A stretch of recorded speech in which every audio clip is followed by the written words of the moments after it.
Pounds, hot price, $2.99 per pound. Save $1.30 on Purdue fresh chicken leg quarters, only $1.59 per pound. Hunt snack pack puddings, 4 packs, hot price, $1.79.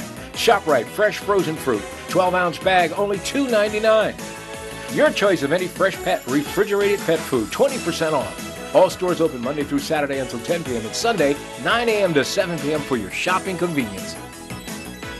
You can count on us.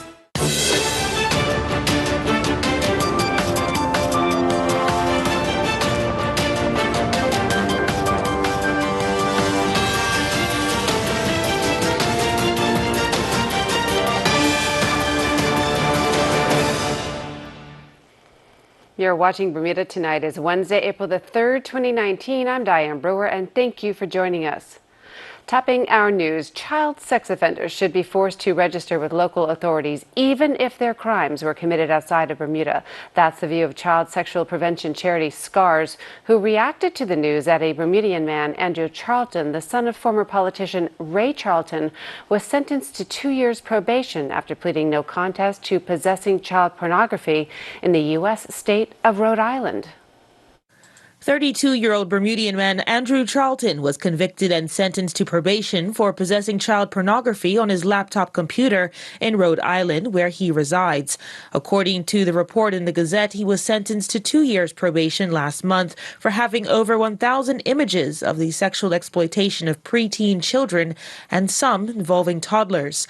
Founder of child sex abuse prevention charity SCARS believes it's imperative that the Bermuda public be protected. Research will support that any individual who is sexually attracted to children is considered a pedophile. I mean, I don't think 32-year-olds wake up one day and suddenly find that children arouse them. Child pornography is pornography that exploits children for sexual stimulation. We know that's what child pornography is. What we also know to be true is that Andrew Charlton is a Bermudian and a convicted child sex offender. Now that we know this, we have to do everything we can to protect the children of Bermuda. I mean, given his conviction and the restrictions and conditions placed on him in Rhode Island, if he should return to Bermuda, those same restrictions and conditions, in our view, should apply here in Bermuda. And it should be mandatory that he register with the police as a registered sex offender, and the public should be notified if he returns. Some of the conditions require that Charlton refrain from loitering within 300 feet of places where children might gather, such as playgrounds and schools, and own only one computer device and one cell phone. Charlton is ordered to not live with any children aged 17 or under without the court's permission, nor have any contact with children, including via electronic means. The conditions are valid until 2021. Really, it's our hope that Mr. Charlton does get the necessary support that he needs to help him manage his addiction, and that he removes himself from any temptation so that he doesn't end up scarring a child or enabling others to scar children. Those that produce child pornography are harming children. It's understood that Charlton was living and working in Bermuda for an extended period of time before the sentencing in March. We understand it's highly unlikely that local police would have been made aware of this case because under law, the crimes committed are considered low risk. Parents, we should educate ourselves on prevention. We need to talk to our children about body safety and talk to them about where they go on their devices and monitor them closely. If we're a parent, we should be visiting cybertips.bm, find out about the latest apps that we can download so that we can help protect them, know where they're going, know, if there's anyone out there trying to groom them. Youth-serving organizations in this country, we really suggest that, appropriate screening is done with any volunteer or employee. We need to do reference checks, ask one question, is there anything about this person that would concern you when it comes to caring for children? Police say they are aware of the conviction as well as his name being added to the sex offenders register in the states where he resides. They add that the Criminal Code Sex Offender Management Amendment Act 2018 prescribes that those offenders sentenced to a term of imprisonment overseas for a sex-related offense will be entered on the register should they become a resident of Bermuda. I'm Jasmine Patterson reporting for Bermuda Broadcasting News. Thanks, Jasmine. In other news, one disgruntled construction worker at the new airport site says it was only a matter of time until the lid came off due to late payments. The worker, who wished to remain anonymous, says he was saddened when he heard 2 workers were made redundant because they voiced their disapproval on not being paid. The anonymous worker said that when the financial manager went out on maternity leave, things began to get worse. 2 issues he'd like to see addressed is the 4 or 5 full-time staff that work on the multi-million-dollar safety program and the 4 layers of management before a person's check is signed. My heart went out when I heard that story from those guys. it's one thing when you're talking about the actual companies themselves and the management of those companies, but when it starts hitting the average man and the weekly wages that they depend on in order to survive and feed their families, that really gets to me. I just find the whole thing down there it seems to be overwhelming Acorn and most of the management team. At least the field ones that we see every day, they seem to be overwhelmed.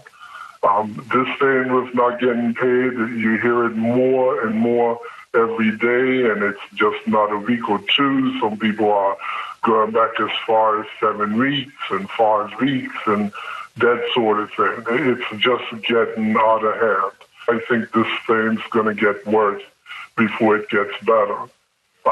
From what we hear right now, there's going to be a couple of consultants that have been working with Acorn that are going to be moving on from the project, and they were the sort of main in between Acorn and the local companies and the local workers and that sort of thing. And when those guys go, I just think it's going to be a different setup altogether.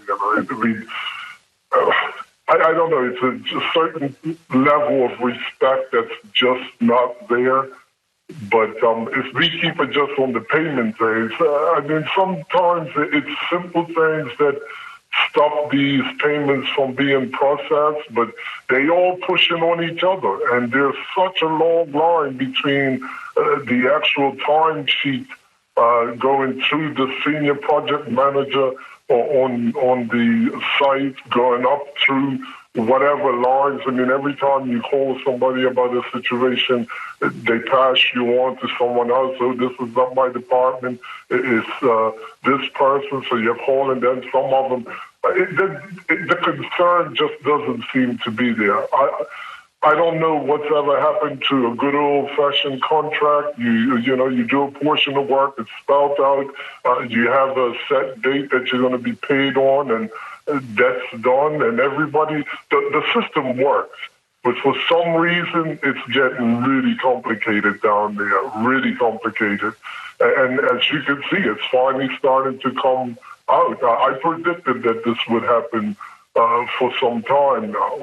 If they need to sign slips, which a lot of times it comes down to that, where the field senior project manager is having to sign stuff in order for it to go up through the line, then do it. But they hold it up and they don't think nothing of it. Acon's Executive Director of Infrastructure, Frank Ross, responded, quote, "To clarify, Acon pays subcontractors on time and continues to work well with the subcontractors and trades on site," end quote. More news after the break, including the latest from AccuWeather. Stay with us.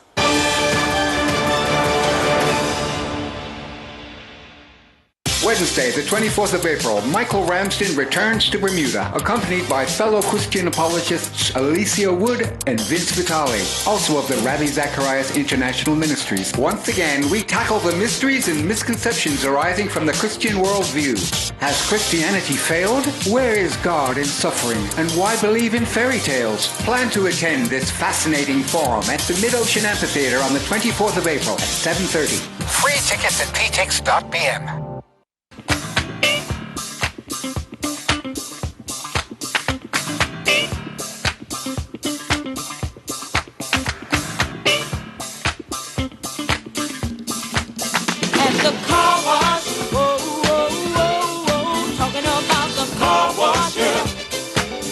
Y'all and sing it for me. Car wash.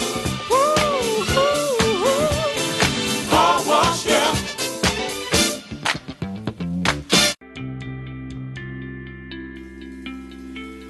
The sessions are designed for those children who have never done the duathlon or a multi-sport event, as well as children who have.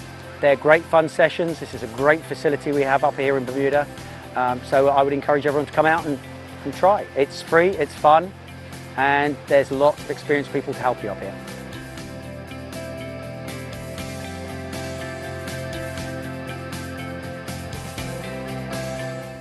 I got these for seasickness last week, and they're terrible. That's strange. I know. I put one behind each ear like you're supposed to, and nothing happened. These are tablets. You're meant to take them with water. I got this pump for my asthma. Hasn't changed anything. Show me how you're using it. It's an inhaler. You're meant to breathe it in. Well, this toothpaste, definitely off. It's a hemorrhoid cream. Well, that explains why my gums are shrinking.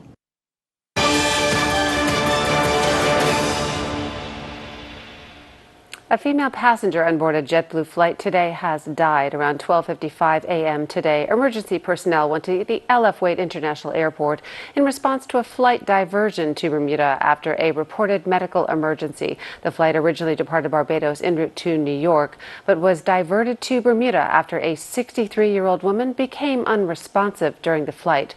The woman was transported to King Edward Memorial Hospital via ambulance, where she was later pronounced dead. No further information will be given until the next of kin have been informed. JetBlue Flight 1562 safely departed Bermuda for New York later this morning. In other news, Bermuda's only Olympic medalist Clarence Hill, in the second part of an interview, shares with us how and what caused him to turn to drugs after he won the bronze medal in Montreal in 1976. More from Mike Sharp. Some 2 years ago, government found a boxing gym in St. George's and planned to call it the Clarence Hill Gym and allow him to coach. Well, what is the real reason things have gone quiet on the gym? The Olympic medalist believes government is holding him back because of his old ways. What took me so long? You know, I mean, I believe in the Lord. And we all make mistakes. Bermuda needs to understand and remember. When I represented Bermuda in 1976, I wasn't on drugs, Mike. Because if I was on drugs, I could never go into the Olympics. Right. Then the reason why I got involved with drugs is because when I came home, I had nowhere to stay, depression, and I moved in, renting a room from a gentleman back in town, and he introduced me to crack cocaine. Never know the effect of it. Because I've never done drugs before, being an athlete.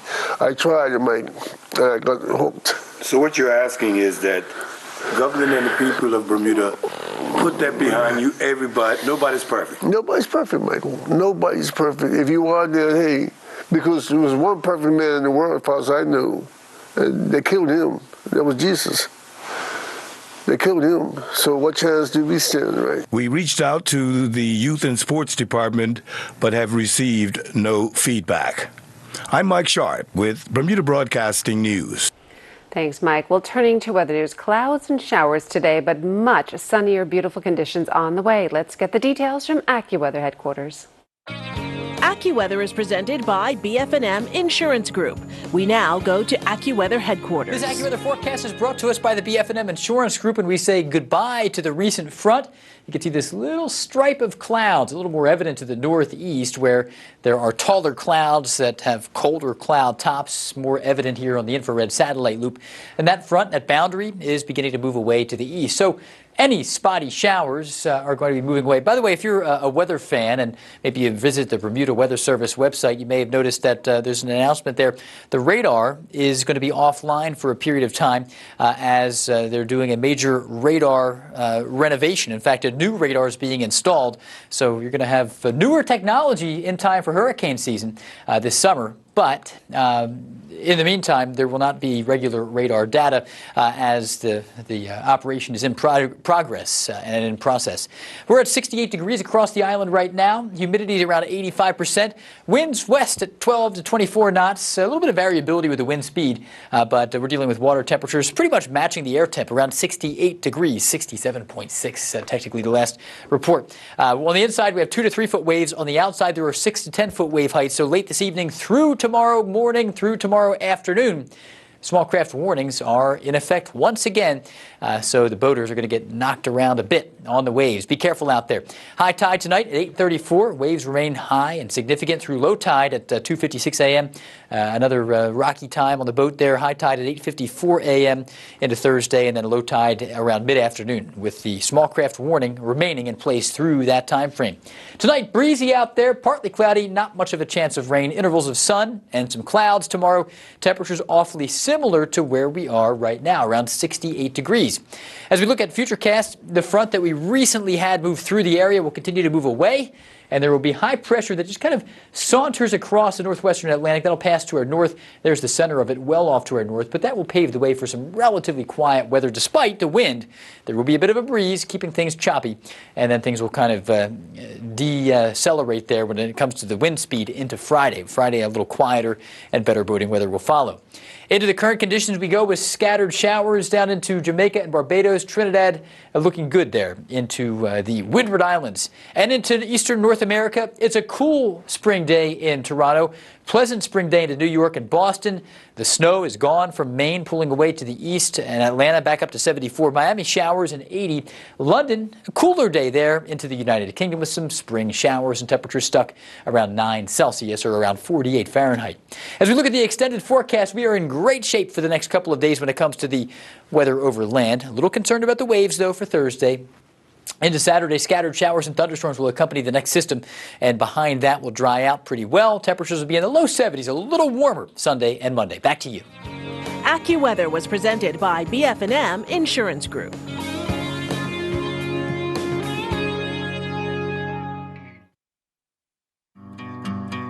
I was diagnosed with illness. Very frightening because my son had just turned 1 and it was a cancer. So I'm young, new baby, and I needed to get the care that I knew would be definitive so that I wanted to be around for him for a very long time. I got in contact with BF&M, and BF&M was able to commit at that time to doing at least 50%, so we were comfortable, okay, well, we're gonna go. We got off the plane actually the day of the procedure, and on my way to the limo, my case manager called and she says, "Kiana, we got it, you're covered at 100%. And I cried all the way to the office because I was just so happy. The BF&M difference is that I really felt that the case manager really was concerned about my overall care. And because of that, I really appreciated them. I think that personal care, that willingness to listen, and then to work until they were able to get it so that I could get full coverage really made the difference for me.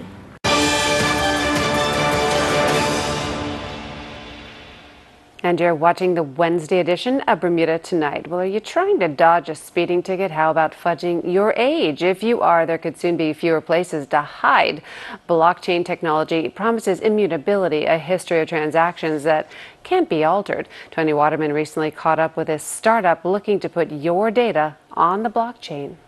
So you have one of these futuristic documents potentially here, right? Yeah, what a future passport could look like. Exactly. Or this is actually a simulation of Australian passport. Mm-hmm. And then, for example, if this is shown to you and somebody asks you to see whether it is genuine or not, just switch on the camera and I'll quickly walk you through. All that you got to do is just scan this QR code using your camera. Okay, and this thing popped up at the top? Exactly. Yep, that's the link.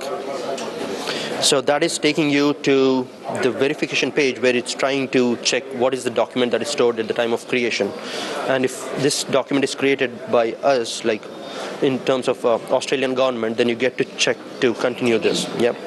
And then you get to see all the information that is stored, like it could be your name, address, date of birth and all. But the beauty of it is we can only expose the information that is needed. That means if you go to a bar, all that you get to see is only your photo. So I could pick and choose what sort of information I want to share depending on what the situation is. Right. And at the same time, if an official with his credentials logs in and scans it, he can see not only this information that is there on the passport, but also, say for example, a cop catches you, you can see your traffic records for the last 3 years. So the user has a control of what he wants to show, or at the same time authority has a control of what they want to see at what level. How do you ensure that the documentation is not being counterfeited? Yeah, so anybody tries to change anything on this document, if you go to this tab, which is PDF, you get to see what is the original document. So this isn't the same person? Exactly. Somebody took this one, so which is actually this one. You made a fraud by changing the picture and this information. But the moment you scan it, you'll be able to identify that it's different. Now, it's only not just for passports, it could be IDs, it could be legal contracts, it could be land titles. Any document that is of importance, it can be blockchain. And that, of course, was Tony Waterman reporting. Well, Earl Basin will have your sports update in just a few minutes. Stay with us.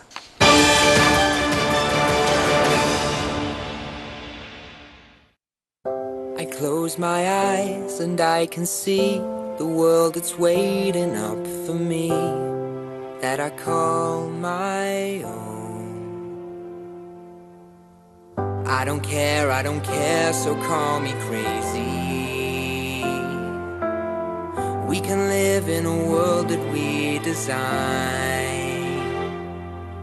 'Cause every night I lie in bed, the brightest colors fill my head.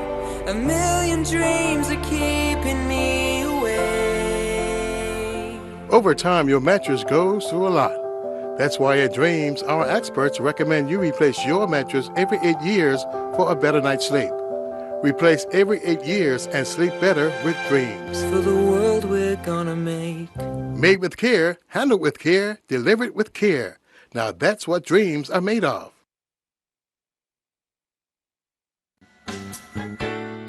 Price Rate is your one-stop shop with something for everyone. Household goods for kitchen, bedroom, and bathroom. Aisles of bulk groceries at value prices. A complete selection of fresh meat and produce, and an extensive range of frozen items to cover every meal. Wines from around the world, and beer and liquor at discount prices. Visit Price Right at our 2 locations in Pembroke and Warren. There's always something new and always something for everyone.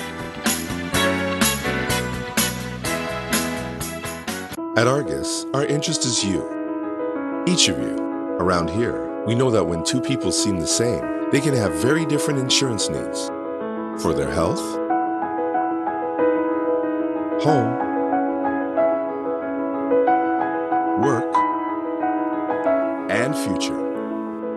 Which is why we take the time to get to know you as an individual, so we can provide insurance coverage that fits your life. Because after all, our interest is you.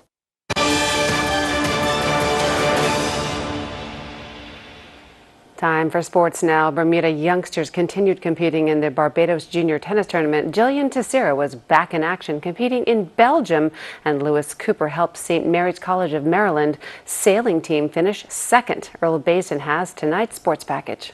Antonio Warner and Makai Ritter continued competing in the Barbados Junior Tennis Tournament. The Bermuda pair were on different teams in the under-14 boys doubles, and they would both advance yet again. Warner would team up with Lucia Shamshi, and the number 2 pair would advance with a 3-6, 6-love, 10-7 win over Nathan Martin and Arden Roseman. The number 1 seeds, Guillermo Banaton and Witter, defeated Nathan Gilks and Adam King in straight sets, 6-love, 6-love. Meanwhile, the Manders Tennis Management Easter Bowl continued at the Fairmont Southampton Tennis Club. Bermuda Lawn Tennis Association's joint men's open leaders, Gavin Manders and Neil Tolson, remain on a collision course to see who will take over the number 1 spot, with several tournaments still yet to contest. Manders defeated Scott Redmond in straight sets, 6-1, 6-2, while Tolson defeated Tego Bean, 6-2, 6-love. Jillian Teixeira continued competing in the Bohine Spring Tour International Horse Jumping event in Belgium. On day 2, Teixeira competed in the 1.20 meter in 2 phases class, riding Chacola. The pair would finish 41st. They had a clear first phase time of 41.39, but they would have a second phase time of 30.64, recording 12 penalty fault points. Teixeira and Maya Volo VD Mollendrift finished 46th, competing in the 1.30 meter in 2 phases class. They had a first phase time of 40.86, but they had 4 penalty fault points. They would then clock a second phase time of 31.88, also collecting 4 penalty fault points. Riding Escalada in the 1.40 meter table A class, Teixeira finished 107th at a time of 63.73, but they would also collect 12 penalty fault points.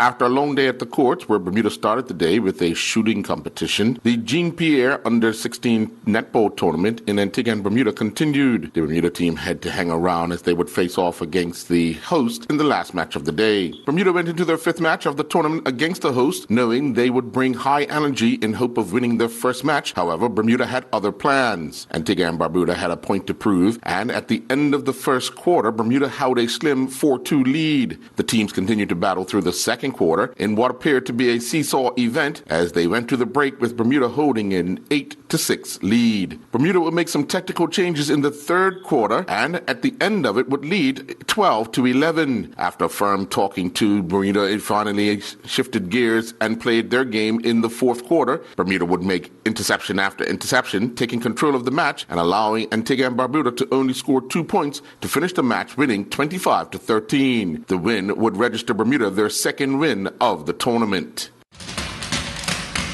Bermuda Cricket Umpire Association President Stephen Douglas explains the one rule change made by the ICC for the upcoming cricket season. The law that was different was the full toss. They made any full toss to be deemed a dangerous ball.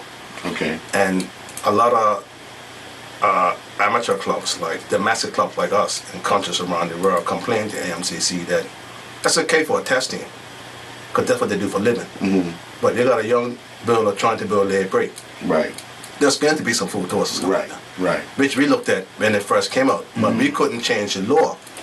But after they made the changes, which comes into effect today. Right. So now, you got to look at it whether it's a full toss, whether or not it's going to injure someone, if it's just going wide and all that, then you just let it go. But when it's a deliberate full toss at Earl, because Earl and Ian have been bantering all day. Ian said, "I'm tired of you, boy." Right. Bam! Straight in his head. Yeah. And then I just signaled no balls and Mr. Cody skip over. And Mr. Wallace said, Reggie Lamb and his Cambridge United teammates produced their finest away performance of the season to topple League Two high flyers Burley 3-0 at Gig Lane to move 9 points clear of the bottom two. The first round of the Pompano Couples Golf Tournament took place at the Port Royal Golf Course. Defending champions Doug and Shireen Kozak, should they have played in wind and rain before and fired a steady net score of 71 during the Captain's Choice format. Right on their heels are Ken and Janice Brown, as well as Milton and Pat Miller, both shooting 76. Lewis Cooper helped St. Mary's College of Maryland sailing team finish second, competing in the Team Race Challenge hosted by Cornell. Cooper and his teammates finished with a record of 14 wins and 3 defeats. In round 1, St. Mary's College of Maryland defeated Pennsylvania, NY Maritime, Christopher Newport, Stevens, and Villanova, while falling to Cornell and Kingsport. St. Mary's College of Maryland would go undefeated in the second round, avenging those defeats to Cornell and Kingsport. In the final round, St. Mary's College of Maryland defeated Kingsport and Pennsylvania, but they fell to host Cornell. In Commercial League bowling action at the Work Lanes, it saw Sweet Life defeat the Superstars 4-0. BTC got by We Do It Big 4-0. The league leaders Pin Pushers defeated the BLDC 10-Pin Mafia 3-1, while the Sunset got by Secret Weapons 3-1. Cool Runnings defeated the BPS Blue Lanterns 3-1, and the Spinners defeated the Braves 3-1. I'm Earl Basden with Bermuda Broadcasting Sports.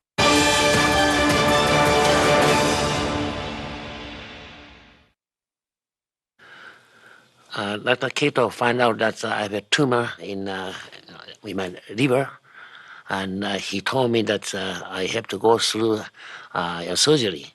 People near 80, they don't want to go through this kind of operation. It's a small operation. Somebody suggests just take medicine or chemotherapy or even radiation treatment.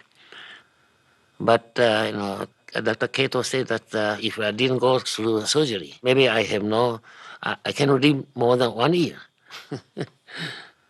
And after 5 years, Dr. Kato said I'm cancer-free. So I said that I can live longer. So I quit my job to try to enjoy my life.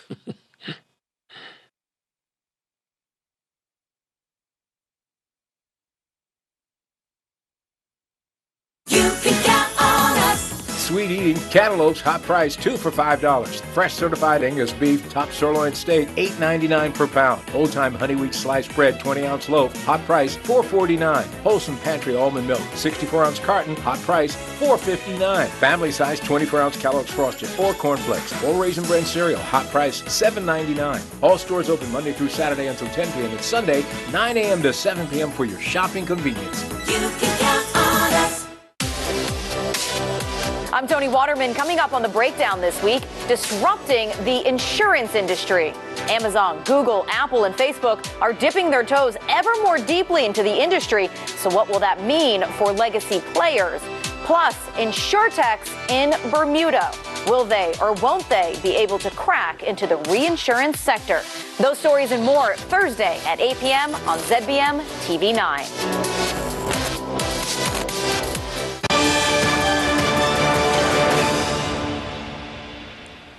And that's our newscast for tonight. I'm Diane Brewer. Thank you for joining us. Have a wonderful evening, everyone. Good night.